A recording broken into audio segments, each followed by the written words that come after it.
was an incredibly visceral experience of realizing I had to write quickly because I did want it to come out. I wanted it to come out in the fall. I wanted it to come out before the midterm elections, in part because I felt like this is all erupting all around us, but nobody's really making sense of it. Nobody's pointing out that it's all connected.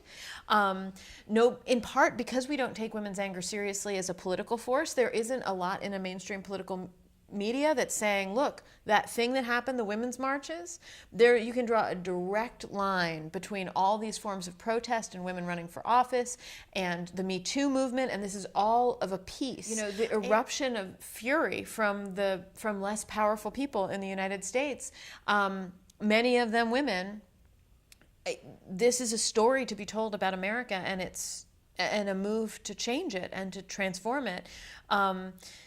And I really wanted to be able to tell that story in its kind of heat and intensity because we are so discomfited by disruptive anger of the masses that we quickly cover it over so we forget what it felt like because it can be incredibly uncomfortable. And also the power of anger to connect women to each other. One of the costs of the suppression of anger in women is that we wind up isolated. If we swallow our fury and we don't give voice to it, we often wind up feeling like we're the only ones who are experiencing that we're alone in our frustrations and odd and weird and different.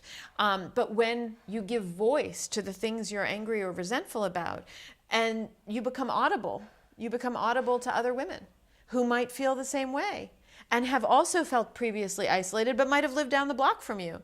And then once you become audible to each other, you can be connected and you can communicate with each other and you can share your frustrations, and there is a joy of connection and communion in that.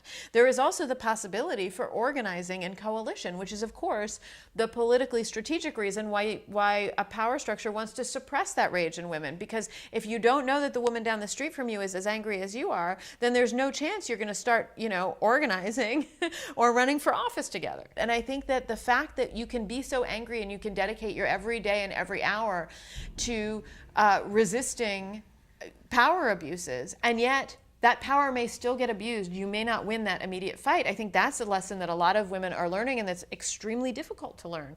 But what we have to acknowledge is that the process of agitating for change and a disruption of a power structure and its abuses entails a lot of losses, and that the fight is a long-term one. And then in fact, when you sign up to do this hard work, you're signing up for often a lifetime spent engaged in a fight, and you may not live to see a win.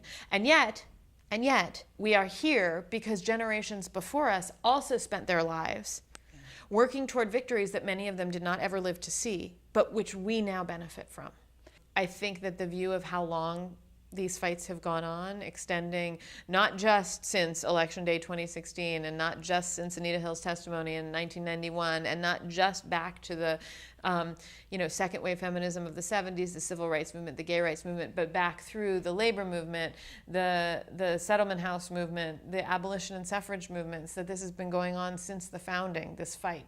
The struggle to hold an American power structure to the promises of equality and representation on which it founded and built the nation.